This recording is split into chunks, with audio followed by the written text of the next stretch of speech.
আসসালামু আলাইকুম। প্রিয় আলোচনায় আপনাদের সবকে আমন্ত্রণ জানাচ্ছি। আগস্টে নয়, শেখ হাসিনা ঠিক কোন মাসে ফিরছেন? দর্শক, শেখ হাসিনা দেশে ফিরছেন এটি এখনো অনেক মানুষ বিশ্বাস করে না। শুধু তাই নয়, আওয়ামী লীগেররাও অনেকে বিশ্বাস করেন না যে শেখ হাসিনা দেশে ফিরছেন। কিন্তু আমাদের কাছে আসা তথ্য বলছে শেখ হাসিনা, তার জেল হোক, ফাঁসি হোক, বুলেটে ঝাঁঝরা হয়ে যাক, তারপরেও তিনি দেশে ফিরবেন, ফিরবার প্রস্তুতি নিচ্ছেন। হতে পারে বাংলাদেশে এখনো পর্যন্ত মার্কিন কর্তৃত্ব বহাল আছে, হতে পারে এখানে পাকিস্তানি তৎপরতা আছে, এখানে তুরস্কের তৎপরতা আছে, এবং আমি শুরুতে যেটি বললাম যে তিনি জেল, ফাঁসি, বুলেটে ঝাঁঝরা হয়ে যাক, কিন্তু তারপরেও তিনি দেশে ফিরবার প্রস্তুতি নিচ্ছেন। কিন্তু তিনি কোন মাসে ফিরবেন একদম ডেট তারিখ দিয়ে বলা কঠিন হলেও সম্ভাব্য সময়টা অন্তত পক্ষে বলা যায়। আমাদের কাছে আসা তথ্যপাত্র এবং সাম্প্রতিক সময়ে 21 পদকপ্রাপ্ত বাংলাদেশের সিনিয়র সাংবাদিক স্বদেশ রায় একটি নিবন্ধ লিখেছেন, একটি আর্টিকেল লিখেছেন তার নিজস্ব পোর্টালে। সারাক্ষণে আমাদের তথ্য এবং স্বদেশ রায়ের এই আর্টিকেলের আলোকে এই মুহূর্তে আমরা দেখতে চাইব যে শেখ হাসিনা সম্ভাব্য ঠিক কোন মাস বা কোন সময়ের পর থেকে যে কোনো সময় দেশে ফিরতে পারেন। সারাক্ষণে স্বদেশ রায় যে আর্টিকেলটি লিখেছেন সেটির শিরোনাম আগস্টের পর যে কোনো সময় শেখ হাসিনার প্রত্যাবর্তন ও পরবর্তী রাজনীতি। 2024 সালের 5 আগস্টের সেই নাটকীয় পট পরিবর্তনের পর দক্ষিণ এশিয়ার রাজনীতিতে সবচেয়ে বড় প্রশ্নটি এখন বাতাসে ভাসছে, কবে দেশে ফিরছেন শেখ হাসিনা। ভারতের অন্যতম প্রভাবশালী গণমাধ্যম এনডিটিভিকে দেওয়া একটি সাক্ষাৎকারে শেখ হাসিনা নিজেই এক বিস্ফোরক ঘোষণা দিয়েছেন। তিনি স্পষ্ট জানিয়েছেন তিনি এ বছরই বাংলাদেশে ফিরে আসছেন। এই খবর প্রকাশিত হওয়ার পর আন্তর্জাতিক প্রায় সব গণমাধ্যমের তোলপাড় শুরু হয়ে গেছে।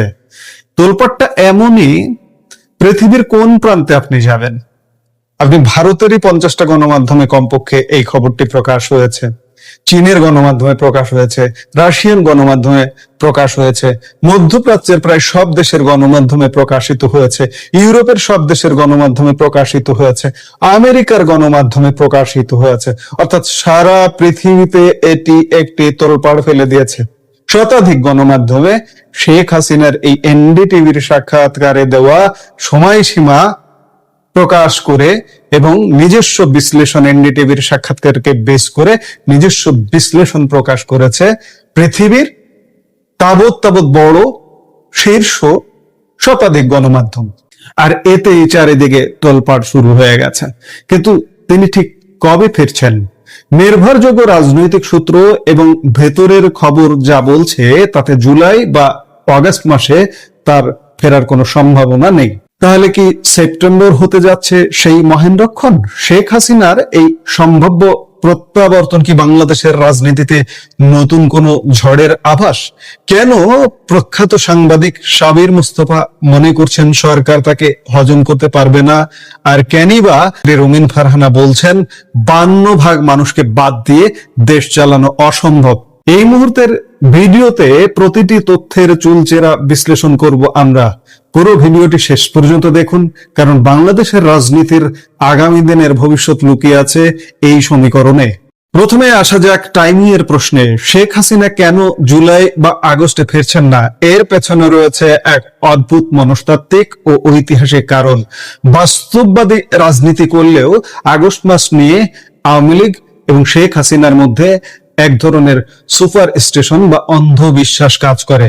শুধু আগস্ট মাসে নয়, নির্বাচনের ক্ষেত্রেও আওয়ামী লীগ মনে করে জোর সাল ছাড়া তারা নির্বাচনে জয়ী হতে পারে না। 1954 সাল থেকে শুরু করে তাদের যাবতীয় নির্বাচনী বিজয় কিন্তু জোর সালে এসেছে। ইতিহাসের দিকে তাকালে দেখা যায় এই সুপার স্টেশন বা অলৌকিক বিশ্বাসের বিষয়টি কিন্তু নতুন নয়।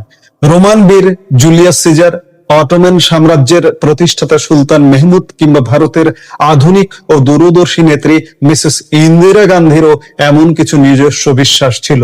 আওয়ামী লীগের কাছে অগাস্ট মাসটি মানে এক কালো মাস বা অপয়া মাস।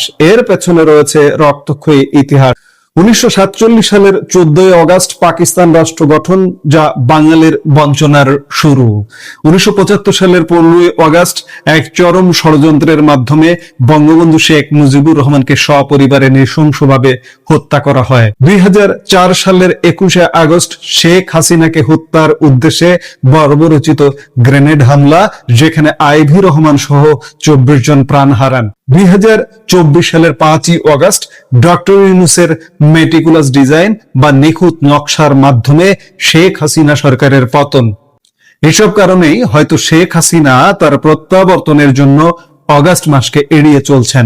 তাহলে শেখ হাসিনা ঠিক কবে ফিরছেন? ভেতরের খবর হলো সেপ্টেম্বর শুরুর পর যে কোনো সময় তিনি বাংলাদেশে পা রাখতে পারেন, তবে তিনি কোনো মতে ডিসেম্বর পর্যন্ত অপেক্ষা করবেন না। অর্থাৎ আমরা চূড়ান্ত মাস ধরে নিতে পারি সেপ্টেম্বর, অক্টোবর, নভেম্বর। স্বাধীনতা পরবর্তী বাংলাদেশের রাজনীতি যারা দীর্ঘদিন লক্ষ্য করেছেন তারা ভালো করেই জানেন যে ডিসেম্বর থেকে মার্চ এই মাসগুলো ঐতিহাসিকভাবে আওয়ামী লীগের নিজস্ব মাস। কারণ এই সময়টা মুক্তিযুদ্ধের বিজয়ের মাস। এই সময়ে বাংলাদেশে প্রাকৃতিকভাবেই একটা ভিন্ন রাজনৈতিক আবহাওয়া তৈরি হয়। আর এই ডিসেম্বরের রাজনৈতিক টেম্পো বা হাওয়া তৈরি হতে শুরু করে মূলত সেপ্টেম্বর, অক্টোবর থেকেই। সাদা চোখে দেখলে এটাই স্পষ্ট যে রাজনৈতিক কৌশল হিসেবে শেখ হাসিনা তার প্রত্যাবর্তনের সময়টা আগস্টের ঠিক পরেই নির্ধারণ করছেন। তবে মনে রাখবেন, শেখ হাসিনা 45 বছর ধরে বাংলাদেশের রাজনীতিতে অত্যন্ত প্রধান স্তম্ভ। টানা 21 বছর তিনি বাংলাদেশের প্রধানমন্ত্রী ছিলেন। বিশ্বের ইতিহাসে তিনি সম্ভবত একমাত্র রাষ্ট্রনায়ক যিনি নিজের দেশে তার বিরুদ্ধে একটি নিখুঁত ষড়যন্ত্র যখন চূড়ান্ত রূপ নিচ্ছিল, ঠিক সেই মুহূর্তেই নিজ দেশের সর্বোচ্চ সিকিউরিটি ও সামরিক বিমান ব্যবহার করে সম্পূর্ণ রাষ্ট্রীয় মর্যাদায় প্রতিবেশী দেশে আশ্রয় নিয়েছেন। তাই তার দেশে ফেরাকে শুধু সাদামাটা ভাবে দেখার কোনো সুযোগ নেই। এ বিষয়ে বাংলাদেশের প্রখ্যাত আইনজীবী মহসিন রশিদ একটি টক শোতে অত্যন্ত তাৎপর্যপূর্ণ ইঙ্গিত দিয়েছেন। তিনি বলেছেন, তিনি বা শেখ হাসিনা তো আপনার আমার মতো সাধারণ মানুষের মতো প্লেনের টিকিট কেটে এসে বিমানবন্দরে নামবেন না।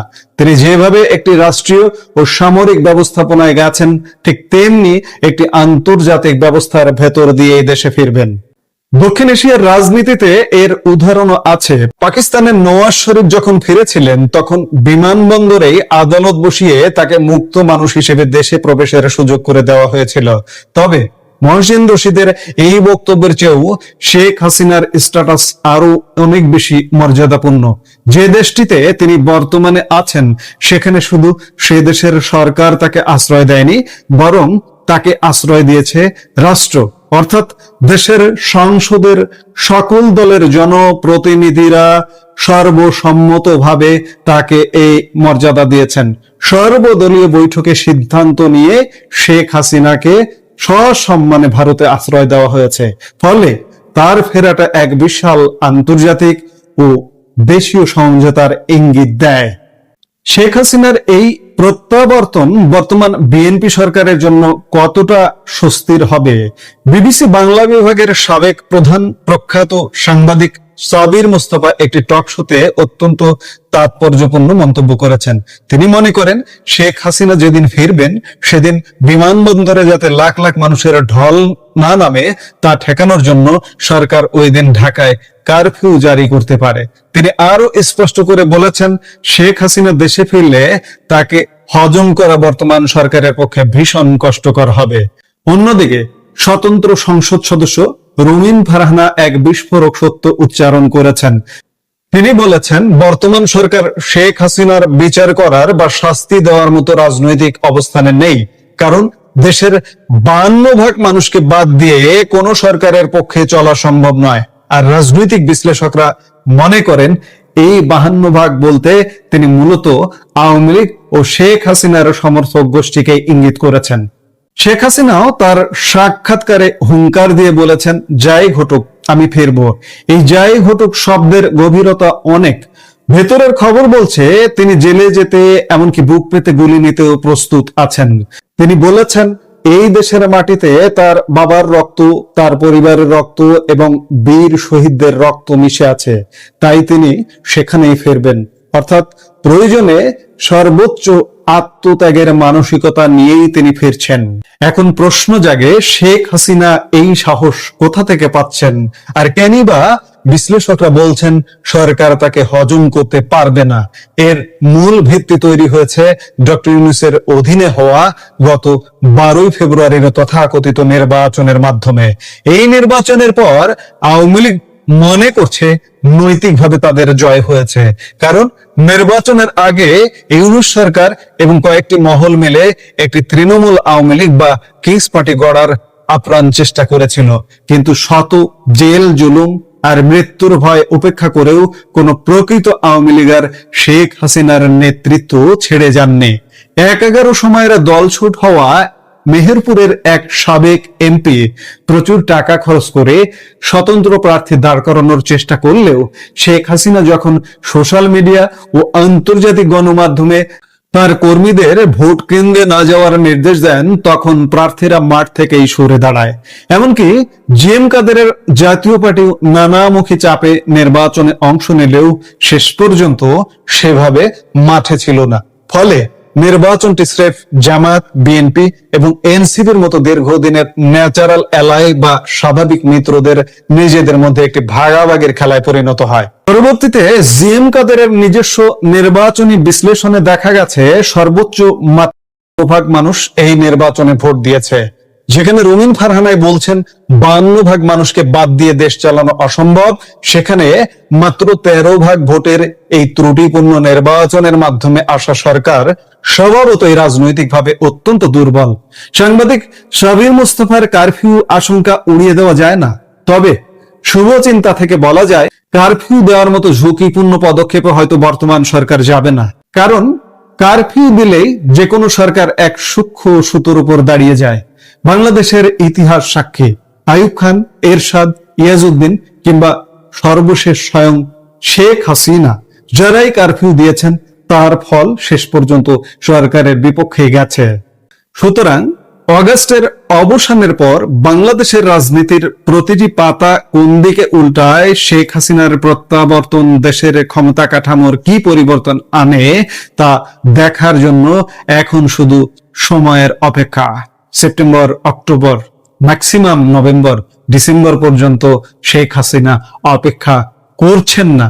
আমাদের কাছে থাকা তথ্য এবং বাংলাদেশের একজন সিনিয়র সাংবাদিক, সম্পাদক এবং দ্বিতীয় সর্বোচ্চ রাষ্ট্রীয় সম্মাননা 21 পদকপ্রাপ্ত সাংবাদিক স্বদেশ রায়ের কলাম বলছে যে শেখ হাসিনা ফিরছেন। স্বদেশ রায় গুজব ছড়ানোর মানুষ না, আমি তাকে যতদূর চিনি, এবং আমাদের কাছে যে সব তথ্য উপাত্ত আছে সেসব তথ্য উপাত্ত কোনো গুজব ছড়ানোর তথ্য উপাত্ত নয়।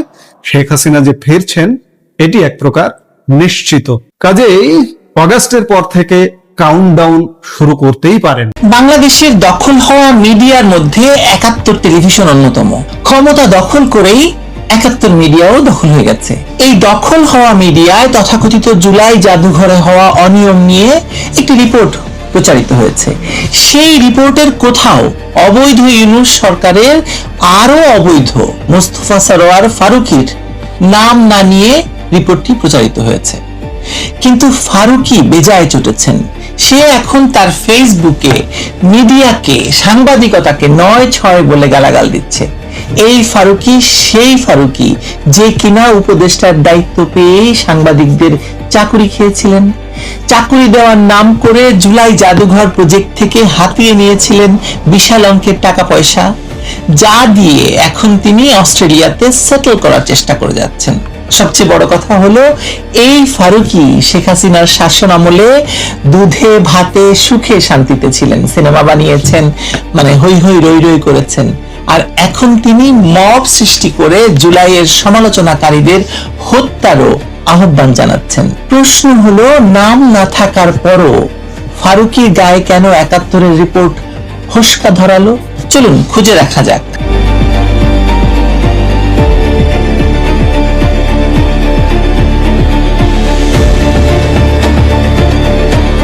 বাংলায় একটি প্রবাদ আছে, চোরের মায়ের বড় গলা।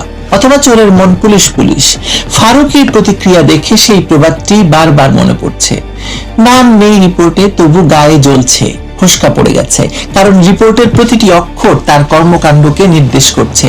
ফেসবুকে বসে সাংবাদিকতার ইজ্জত শেষ বলে লেকচার দেওয়া এই মানুষটি সেই একই ব্যক্তি যিনি ফেসবুকে আবদার করে অবৈধ ইউনূস সরকারের উপদেষ্টা পদ বাগিয়েছিলেন। মানে এই রাষ্ট্রে চলচ্চিত্র পরিচালকরা কিভাবে মন্ত্রী হন আর মন্ত্রী হয়ে কিভাবে নিজেই নিজের প্রতিষ্ঠানের চেয়ারম্যান বনে যান, সেটা বাংলাদেশের ইতিহাসে ফারুকী একটা নতুন অধ্যায় বা ক্লাসিক এক্সাম্পল যুক্ত করেছেন। ৭১ টেলিভিশনের রিপোর্টে ১৫০ কোটি টাকার অনিয়মের যে চিত্র উঠে এসেছে, সেটা কেবল একটি দুর্নীতির গল্প বলে মনে হয় আপনার? একটা সুপরিকল্পিত লুটপাটের নকশা আমরা দেখতে পাই এই রিপোর্টে। গণভবনকে জুলাই জাদুঘর বানানোর নামে প্রথমে প্রায় ৯৬ থেকে ১১১ কোটি টাকা বরাদ্দ নেওয়া হয়েছিল। এর বাইরে জাতীয় জাদুঘর থেকে আলাদা আরো ২০ কোটি, গণপূর্ত অধিদপ্তর থেকে আলাদা বরাদ্দ, অনেক বাজেটের খেলা চলেছিল এই জুলাই জাদুঘর নিয়ে। আসলে জুলাই নিয়ে বহু ধরনের বাজেট হয়েছে। আপনার জুলাই ফান্ডের কথা মনে আছে? সেই ফান্ডের ১ পয়সাও এখন আর নেই। ফান্ডটা এখন কারা চালায়, কি অবস্থায়, কিছু জানি না। সুতরাং জুলাই নিয়ে যে চুরি বাটপারি গাদ্দারি হয়েছে, তার একটি হচ্ছে এই জুলাই জাদুঘর। একই প্রাচীর নির্মাণের টাকা একদিকে গণপূর্তের হিসাবে আছে, অন্যদিকে জাদুঘর প্রকল্পের হিসাবে দেখানো হয়েছে। এটা কি সরলতার ভুল নাকি পরিকল্পিত দ্বিগুণ লুটপাট? আরো কি বলতে পারবেন ভালো? গোয়েন্দা প্রতিবেদনে নিজেই স্বীকার করা হয়েছে যে আর্থিক অসঙ্গতি এবং দ্বৈত বাজেটের প্রাথমিক সত্যতা পাওয়া গেছে। তাহলে ফারুকী কার কাছে কৈফিয়ত চাইছেন? সবচেয়ে নাটকীয় অভিযোগটি হলো মিনহাজ ট্রেড ইন্টারন্যাশনালের গল্প। ১৯টি প্রামাণ্যচিত্র নির্মাণের জন্য ৫ কোটি ২৩ লাখ টাকার কার্যাদেশ দেওয়া হয়েছিল এই প্রতিষ্ঠানকে। সাংবাদিকরা খুঁজতে গিয়ে পেলেন একটি রিক্সা গ্যারেজ। এই দেশে রিক্সা গ্যারেজ প্রামাণ্যচিত্র তৈরি করে আর তার বিনিময়ে কোটি কোটি টাকা সরকারি কোষাগার থেকে নিয়ে যায়। এই হলো ফারুকীর সাংস্কৃতিক বিপ্লব। তদন্তে দেখা গেছে এই প্রতিষ্ঠানটির চলচ্চিত্র নির্মাণের কোনো অভিজ্ঞতা ছিল না, পূর্ব অভিজ্ঞতা একেবারেই নেই। তাহলে প্রশ্নটা স্বাভাবিকভাবেই আপনি তুলবেন যে কার মাধ্যমে এই কার্যাদেশ গেল, কে এই প্রতিষ্ঠানকে পছন্দ করলেন। এই সুতো টানলে কার কাছে পৌঁছবে সেটা বুঝতে আর আইনস্টাইন হওয়ার দরকার নাই কারো। শ্রমিকদের খাবারের বিল দেখানো হয়েছে, কিন্তু শ্রমিকরা বলছেন তারা নিজের পকেট থেকে খেয়েছেন। তথাকথিত জুলাই যোদ্ধাদের স্বাক্ষরের নামে সাদা কাগজে সই নিয়ে ১৫ লাখ টাকার বিল তৈরি হয়েছে। গ্যালারি সংস্কারে ১.৫ কোটি, লাইট লাগাতে ৩৮ লাখ, আসবাবপত্র কেনা হয়েছে টেন্ডার ছাড়া বাজার মূল্যের ৩-৪ গুণ দামে। আর সংস্কৃতি মন্ত্রণালয়ের মোট বাজেট হঠাৎ করে ৪১০ কোটি টাকা থেকে লাফিয়ে ৮২৪ কোটিতে পৌঁছে গেছে ফারুকীর মেয়াদে। অন্য মন্ত্রণালয় গুলো যখন ব্যয় সাশ্রয় করেছে, তখন সংস্কৃতি মন্ত্রণালয় ব্যয় দ্বিগুণ করে ফেলেছে। ফারুকী বলেছেন মন্ত্রণালয়কে জাগিয়ে তুলেছেন তিনি। হ্যাঁ, জাগিয়েছেন বটে। জনগণের টাকাকে ঘুম পাড়িয়ে নিজের পকেটটাকে জাগিয়ে পালিয়েছেন এখন তিনি।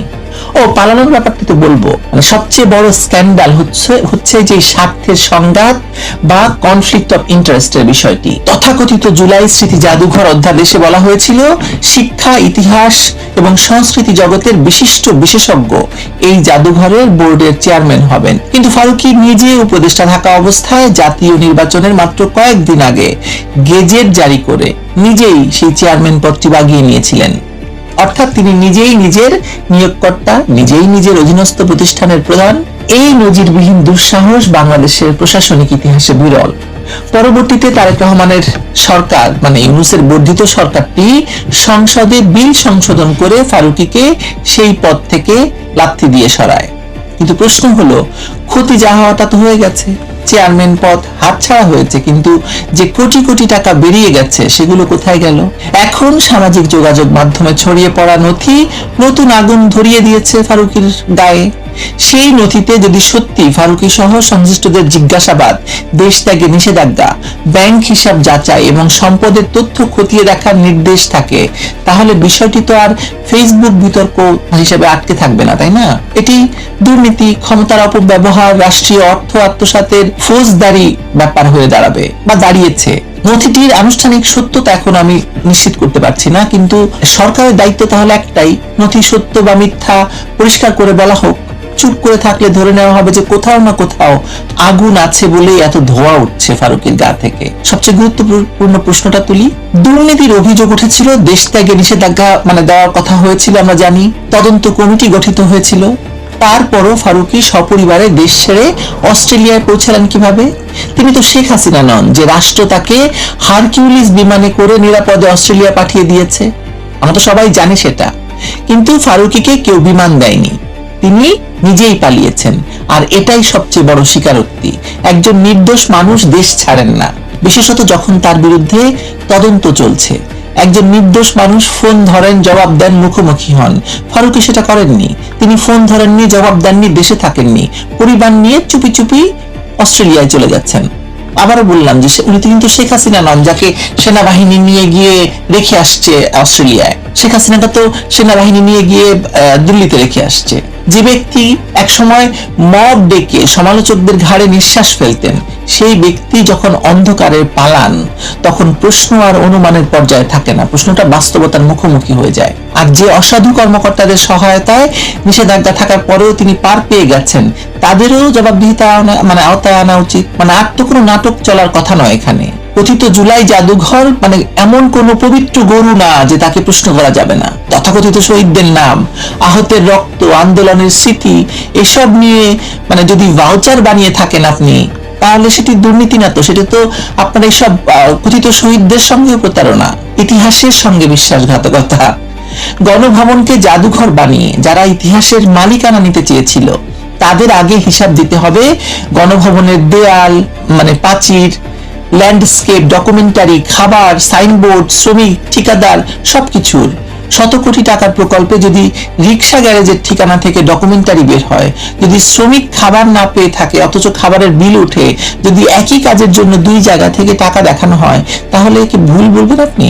এটাকে বলতে হবে কথিত জুলাই আবেগের উপর দাঁড়িয়ে রাষ্ট্রীয় টাকার 9-6, ফান্ডের 9-6। আর ফারুকীর জ্বালাটাও আসলে এখানেই, রিপোর্টে তার নাম ছিল না, কিন্তু তিনি এমন ক্ষিপ্ত হলেন কেন? কারণ তিনি জানেন জুলাইয়ের এই সাংস্কৃতিক মুখোশ খুললে মুখ শুধু রাজনীতিবিদদের নয়, সংস্কৃতি ব্যবসায়ীদেরও দেখা যাবে, যারা গতকাল পর্যন্ত স্বাধীন শিল্পী সেজে ঘুরতেন, তারা ক্ষমতার কারবারি হয়েছিলেন। যারা শেখ হাসিনার আমলে কাজ, পরিচিতি, বাজার, বিদেশ যাত্রা, ফান্ড, ওয়েস্টিনে জন্মদিন পালনে মন্ত্রীদেরকে নিয়ে জন্মদিন পালন করতেন, সব পেয়েছিলেন, তারাই এখন শেখ হাসিনার নাম শুনলে বিপ্লবী আগুনে জ্বলে ওঠেন। এটা তো আর চলবে না ভাই। ফারুকী চাইলে বলতে পারতেন যে তদন্ত হোক, সব নথি প্রকাশ হোক, আমার কোনো দায় থাকলে আমাকে জিজ্ঞাসাবাদ করুন, কিন্তু তিনি সেটা বলছেন না। তিনি বেছে নিয়েছেন গালি, হুমকি আর সেই মবের ভাষা। মব দিয়ে তিনি সিনিয়র সাংবাদিকদের মারতে চান, নিশ্চিহ্ন করতে চান, কারণ মবই তার একমাত্র ঢাল। যুক্তি নেই, হিসাব নেই, জবাবদিহিতা নেই, আছে শুধু জুলাইয়ের নামে ভয় দেখানো। কিন্তু মনে রাখতে হবে যে জুলাইকে যারা প্রশ্নের ঊর্ধ্বে তুলতে চেয়েছিল, সেই জুলাই এখন নিজেই নিজের হিসাবের খাতায় আটকে গেছে। মব দিয়ে মামলা ঠেকানো যায়, কিন্তু বাংলাদেশ ফাইন্যান্সিয়াল ইন্টেলিজেন্স ইউনিটের ব্যাংক লেনদেনের রেকর্ড তো ঠেকানো যাবে না। যাবে? সেই রেকর্ড একদিন কথা বলবে। তার জুলাই জাদুঘরের প্রতিটি টাকা, প্রতিটি বিল, প্রতিটি চুক্তি, প্রতিটি প্রতিষ্ঠানের মালিকানা, প্রতিটি ব্যাংক লেনদেন জনসম্মুখে প্রকাশ করা হোক। মোস্তফা সরোয়ার, ফারুকী সহ যারা এই প্রকল্পের সঙ্গে রাজনৈতিক, প্রশাসনিক বা সাংস্কৃতিক ভাবে যুক্ত ছিল, সবাইকে জিজ্ঞাসাবাদের আওতায় আনা হোক। তিনি তো এখন অস্ট্রেলিয়ায়, কিন্তু অস্ট্রেলিয়া যাওয়া মানেই তো জবাবদিহিতা শেষ হয়ে যাওয়া নয়। বাংলাদেশের সঙ্গে অস্ট্রেলিয়ার আইনি সহযোগিতা ব্যবস্থা আছে। প্রশ্ন হলো রাজনৈতিক ইচ্ছাটা আছে কিনা সরকারের? মনে হয় তো নেই, কারণ জনগণের টাকা দিয়ে তৈরি জাদুঘর জনগণের প্রশ্নের বাইরে থাকতে পারে না, সীমান্তের বাইরে গেলেও নয়। ফারুকীর এই জুলাই জাদুঘর আসলে স্মৃতির ঘর নয়, এটি ক্ষমতা, প্রতিশোধ, দুর্নীতি আর সাংস্কৃতিক ভণ্ডামির কালো বাক্স। ৭১ টেলিভিশনের রিপোর্ট সেই বাক্সে একটা হাতুড়ির আঘাত দিয়েছে। এখন এটা ঢাকনা খুলতে হবে। ভেতরে যদি সত্যি কালো ইতিহাস থাকে, জনগণ দেখুক। আর ভেতরে যদি কোনো পবিত্র ইতিহাস থাকে, সেটাও জনগণ দেখুক, গর্বিত হোক। আর যদি লুটের হিসাব থাকে, তাহলে নাম যত বড়ই হোক, মুখ যত বিখ্যাত হোক, পর্দার আড়ালে যতই ছবি তোলা হোক, কাঠগড়া থেকে ফারুকীর নিস্তার দেওয়া যাবে না। ফারুকীকে পালিয়ে থাকা যায়, কিন্তু ইতিহাসের বিচার থেকে পালানো যায় না। আর এই দেশের মানুষ এখন তো ছাড় দেওয়ার মেজাজে নেই, কারণ কি একটা দেশকে এই তথাকথিত জুলাই দিয়ে কি দেশে পরিণত করা হয়েছে এর আগের ভিডিওতে বলেছি। আর ফারুকী এই ভয়ঙ্কর জুলাই সন্ত্রাসীদের মানে মন্ত্রগুরু হিসাবে নিজে তো লুটপাট করেইছে, দেশটাকে লুটপাট করে ছেড়ে দিয়েছে। পালালেও রেহাই নাই। যদি নির্দোষী হবেন তাহলে পালালেন কেন? আপনাকে তো প্লেন দিয়ে কেউ রেখে আসেনি ফারুকী। ভালো থাকবেন সবাই আপনার।